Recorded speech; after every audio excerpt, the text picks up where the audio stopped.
to the windsurfing a little bit also, because you always been renowned for obviously putting a lot of effort in to create some amazing images, like Well, with the volcanic stream, yeah, with the herd of yeah, elephants and stuff yeah. like that. So there was always a bit this instinct. Do you think this is something that's missing today, like the creativity in things of how to, promote the sport and maybe the guys themselves? Well, you see, in surfing, you kind of do have both. You know, you have. I think windsurfing as a sport, it's an offspring of surfing. You know, so you can't really expect to have the same, because what I saw continuously when it came to designing windsurfing, everybody, once you go past a red or a blue sail, was worried that they was gonna lose markets. You know, so because windsurfing, like in surfing, you have the world tour, but you also have a lot of free surfers that are making good money, and they ride whatever they want, and they don't have to necessarily be just sponsored by one of the three brands in surfing, whereas in windsurfing it's about like that. So, but I would always have approached things in the artistic way, because that's just who I am. I just happen to do it with windsurfing. Had I done it in any other thing, I think I could buy that fucking cannery tomorrow. Windsurfing, even though there was good money at the time, it was still nothing compared to what other sports do. But it's all good. I mean, I approached the sport of windsurfing and what it was for me as performance art.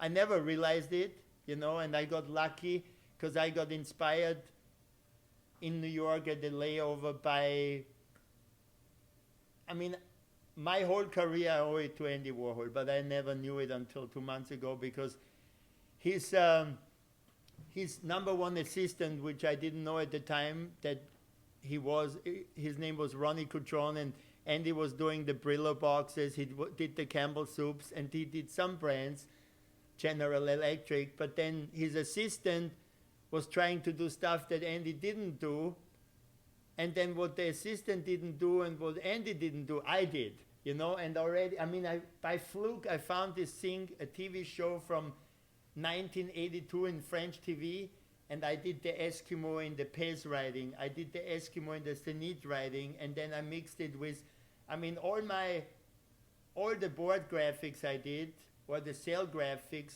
could have been in the gallery in New York, because they were exactly that vibe, pop art vibe that I stumbled into by accident, because I crashed on a involuntary layover in New York. I just wanted to go to Hawaii. I met Keith Haring in the street because I had seen him. There was a tiny write-up about him doing graffiti stickman in the subway, and I recognized him. He came on his bike, and I stopped him, and I mean, my English wasn't really good, but I said, "Oh, yeah, I saw you in the magazine." He was super cool, wrote his name in my book, and said, "Come to the studio."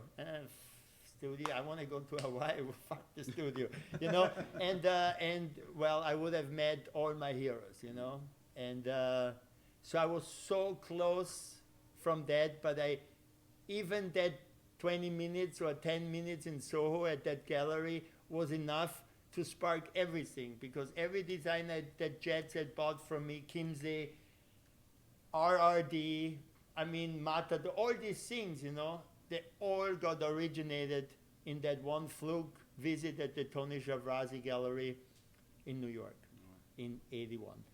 Tony now is a friend of mine, like I met him at we met at the Mercer Hotel, the coolest hotel in New York, where I'd like to stay when I go there, but he lives there, Anyway, that's the heart of art, like you can't get deeper into it, and again, right place, right time, magic, The buoy thing, it's like there's a thing behind that too.